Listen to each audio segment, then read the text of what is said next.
For more than 100 years, a shadow has moved silently across Australia, a secret society so disciplined, so hidden, that most Australians have never even heard its name. L'Onorata Società, the Honoured Society, the Australian arm of the Calabrian Ndrangheta. From Melbourne's bustling fruit markets to billion-dollar extortion schemes, from brutal assassinations to whispers in the corridors of power, they've shaped lives, industries and politics, all in the shadows. Tonight, we pull back the veil. This is the untold story of loyalty, betrayal and crime that has endured for generations, and it's closer to home than you might ever imagine. If you want to uncover more hidden histories like this, make sure to subscribe before we dive in. To Italians, it was known as L'Onorata Società, the Honoured Society. Some called it La Famiglia. Most Australians simply called it the mafia. But this wasn't the Sicilian Cosa Nostra. This was the Ndrangheta, born in Calabria, and it had been shaping Italian-Australian organised crime along the east coast since the early 1900s. It first gained a foothold in Queensland. There, members kept to the kind of rackets they knew from southern Italy, extortion and control within rural communities, particularly in the fruit and vegetable trade. Between 1928 and 1940, around 10 murders and 30 bombings were linked to the society. Violence wasn't random, it was a message. Over the decades, powerful clans operated in Australia. Among them were the Sergi, Barbaro and Papalia families. In Victoria, the dominant names were Italiano and Benvenuto. In 1962, Melbourne's underworld lost its central figure, Domenico the Pope Italiano. He died of natural causes. Just weeks later, his enforcer, Antonio the Toad Barbara, also passed away. Two sudden deaths, one enormous power vacuum. What followed was chaos. Calabrian-born mobsters Vincenzo Angelietta and Vincenzo Muratori were killed as rival factions fought to control the Queen Victoria market. The violence became known as the Market Wars. At the time, most people didn't realise the men involved were connected to the Ndrangheta. It looked like a turf dispute among market traders. In reality, it was a struggle over who would control one of Melbourne's most lucrative hubs. Eventually, Liborio Benvenuto, a stallholder at the Victoria market, emerged as the new godfather. He held that position quietly until he died in 1988. By 1964, Victoria police were already investigating the mysterious murders at the Queen Victoria market. Alarmed, the government called in international experts, John T. Cusack from the US Bureau of Narcotics and Dr. Ugo Massera, a top police official from Calabria. Their warning was chilling. If the Honoured Society wasn't stopped within 25 years, they would control much more than fruit markets.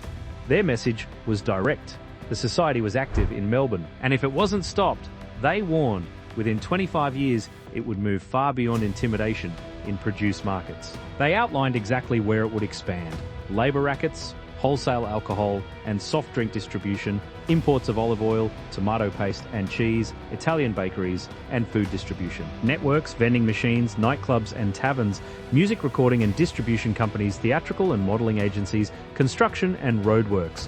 It wasn't guesswork. It was a blueprint of what was coming. Neither report was made public. In November 1964, ASIO launched a nationwide intelligence survey into the Ndrangheta. The 1965 report traced the organisation's presence in Australia back to 1922, when the ship Riditalia docked in Adelaide. On board were 3 Ndrangheta members. One settled in Sydney, Domenico Strano. Another went to Melbourne, Antonio Barbaro. The third established a cell in Perth, though his name was withheld for legal reasons because he was still alive when the report was written. Domenico Italiano arrived in Melbourne in 1930 and partnered with Barbaro. Under their leadership, Melbourne became the dominant cell. Italiano was named Godfather, Barbaro acted as an enforcer. The report was written by ASIO agent Colin Brown and titled The Italian Criminal Society in Australia. Brown described how secrecy and loyalty were reinforced through intermarriage within families. Children born into these families were raised within the structure. This wasn't just a criminal network, it was generational. Brown repeated the earlier warnings. His report was never made public. The warnings from Cusack, Massera and Brown were ignored. Over the next 2 decades, the Ndrangheta expanded exactly as predicted. It moved into drug trafficking and broader organized crime while investing heavily in legitimate businesses to clean its profits. What began as localized extortion in produce markets developed into a criminal economy embedded in everyday industries. In 1977, Donald Mackay vanished without a trace. A brave anti-drug campaigner in rural New South Wales, he had been digging into marijuana plantations, and what he discovered would cost him his life. Police later found blood in his locked van and shell casings scattered across the asphalt. It was Australia's first political assassination, and the nation was stunned. The murder forced the government to act, launching the Woodward Royal Commission from 1977 to 1979. Its findings revealed the shocking truth. The Ndrangheta wasn't just a rumour whispered in the shadows, it was a well-organised, disciplined criminal network entrenched across Australia for decades. By then, it had quietly operated in the country for more than 50 years, shaping markets, politics and lives without most Australians ever noticing. In 1982, a Mildura greengrocer, Dominic Marifiote, told police the location of local marijuana crops and named several Ndrangheta bosses connected to them. On the 18 July 1985, Dominic disappeared. His parents, Carmelo and Rosa Marifiote, were executed in their Adelaide home. Dominic's body was found 2 years later, buried under a chicken coop in Victoria.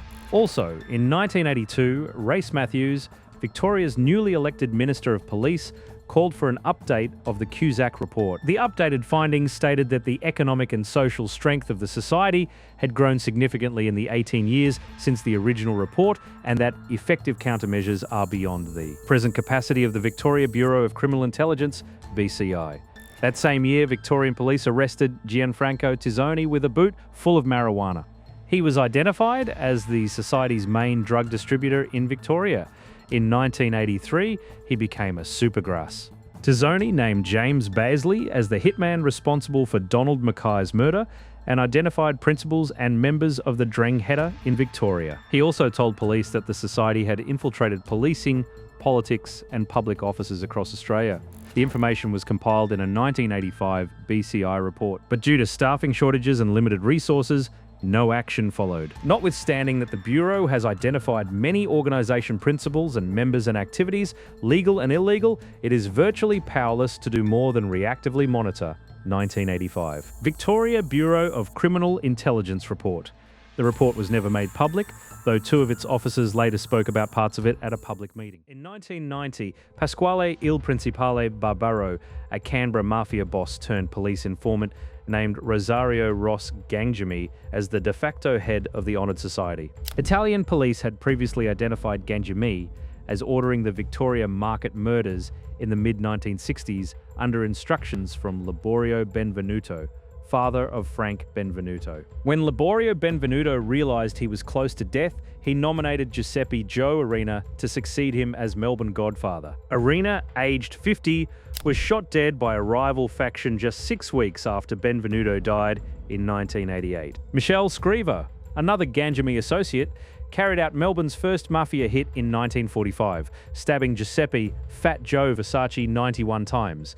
He later served years in prison for another murder. Rosario Gangjami died of natural causes on July 2008 at the age of 83. After the Melbourne gangland killings from 1998 to 2006, the Ndrangheta shocked authorities again in 2008. They were linked to smuggling 15 million ecstasy pills into Melbourne, the largest seizure of its kind in the world at the time. The drugs were hidden in tomato cans shipped straight from Calabria. Leading the operation was Pasquale Barbaro, whose father, Francesco, had been a top boss decades earlier. Members of the Barbaro clan were even suspected of murdering anti-drug campaigner Donald Mackay back in 1977.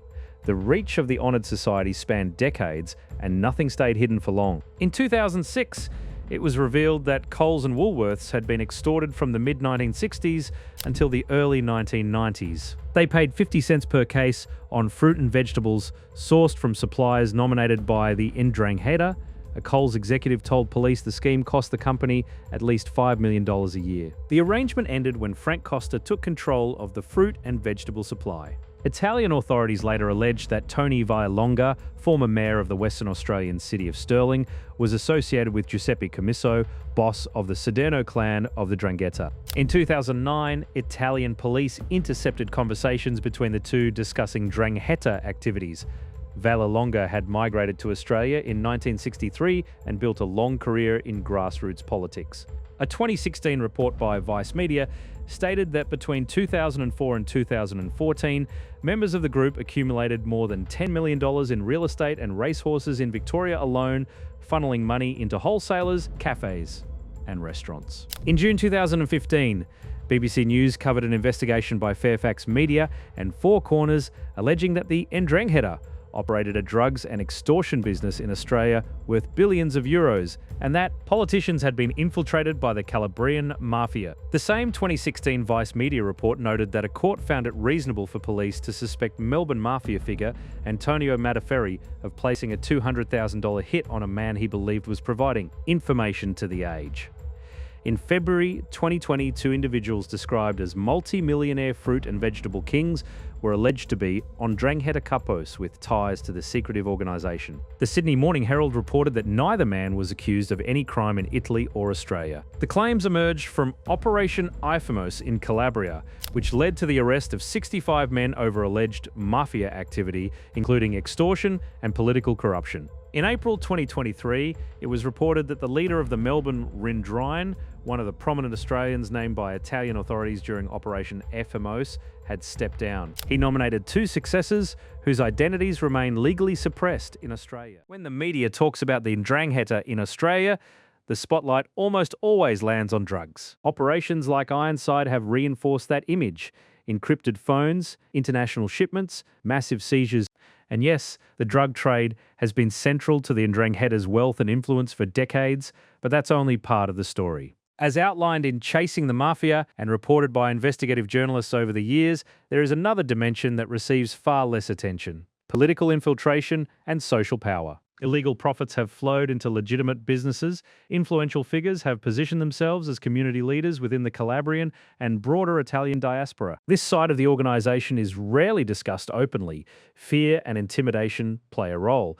But so do friendships, alliances, business ties, and the exploitation of ethnic solidarity. The 'Ndrangheta is not an external force sitting on the edges of Australian life. It is deeply integrated. It operates through multiple layers: business, politics, culture, and crime. It is a phenomenon with many heads. Any serious strategy cannot stop at intercepting drug shipments. It has to consider the wider social impact, how organised crime reshapes communities, influences migrant identity, and embeds itself across generations. When it comes to intelligence, the combined knowledge of the AFP, NSW Police, and Victoria Police is extensive. Much of what they know never appears in official statements. Those statements serve one purpose: they bring the issue back into public focus, but attention alone is not enough. Taking the Ndrangheta seriously requires sustained political will, long-term resources, and consistency. A burst of headlines, followed by collective amnesia, only strengthens the organisation. By the 1960s, Calabrian groups had tightened their grip on Melbourne's wholesale fruit and vegetable trade. Then came a killing that escalated everything. Vincenzo Angeletta was sitting in his car in the driveway of his Northcote home when he was shot twice through the back window. His wife, Maria, later found him slumped at the wheel, the engine still running. His murder was tied to control. Angeletta was believed to have formed a breakaway faction known as La Bastarda, the Bastard Society. At its peak, the group reportedly had 300 members and posed a threat to the established order. His execution was allegedly authorised by the Australian crime, effectively a board of directors tasked by leadership in Italy to prevent fragmentation and internal chaos. Many believe the Australian crime still operates today. The retaliation was swift. In 1964, Vincenzo Muratori, known as the Society's money man, was killed in almost identical fashion, shot in his driveway as he prepared to head to the dawn markets. The market murders exposed a criminal structure that had been growing largely unnoticed. Support was called in. US Bureau of Narcotics Supervisor John T. Cusack and Calabrian Assistant Police Commissioner Dr. Ugo Macera travelled to Australia to investigate. Their findings were never officially released. Leaked copies of Cusack's report described an Italian secret society operating across Victoria, New South Wales, and South Australia, with footholds in Queensland and Western Australia. The Calabrian Ndrangheta Società is well entrenched in Australia, he wrote. It is already engaged in extortion, prostitution, counterfeiting, sly grog, breaking, illegal gambling, and the smuggling of aliens and small arms. More than a decade later, the society returned to national headlines. In 1977, Liberal Party anti-drug campaigner Donald Mackay disappeared from the car park of the Griffith Hotel in New South Wales after drinks with friends. He was never seen again. Police found blood in his locked van and 322 shell casings on the bitumen. Mackay's name had been leaked as the whistleblower during a trial involving 4 Calabrian men accused of cultivating a large marijuana crop in Coleambally, south of Griffith. Robert Trimble, wealthy, flamboyant, and bold enough to own a yacht named Cannabis, was charged with Mackay's murder but fled to Spain. The killing forced the government's hand. The Royal Commission into Drug Trafficking was launched, bringing national scrutiny to Griffith, which functioned as the Society's Australian headquarters. Marijuana was grown between orange trees and grapevines. Once harvested, it was hidden among fruit and vegetable shipments and transported to city markets. Decades later, a 2011 police report concluded that the business model had barely changed. Researcher Anna Sergi described the scale bluntly: New South Wales has been turned into a huge mafia corporation. Profits from marijuana alone were estimated at around $60 million a year in the 1980s. By the 1980s, the society had evolved beyond rural drug cultivation. It had become commercially strategic. Its dominance over wholesale produce allowed it to extort supermarket giants Coles and Woolworths, charging 50 cents on every box of fruit and vegetables. In the early 1980s, Coles estimated it was paying around $6 million a year. Then came a knock at the door. On December 19, 1990, John Vasilopoulos, a Coles employee who had been questioning unexplained fees, answered his door in Ivanhoe. A voice called out, "Open the door, John." When he cracked it open, he was shot with a shotgun. He survived. Coles relocated him and 6 other employees who feared for their lives. Desperate to break the monopoly, the company turned to businessman and Geelong Football Club president Frank Costa, asking him to take control of their fruit and vegetable supply chain. The Honoured Society reportedly offered Costa $1 million a year to walk away.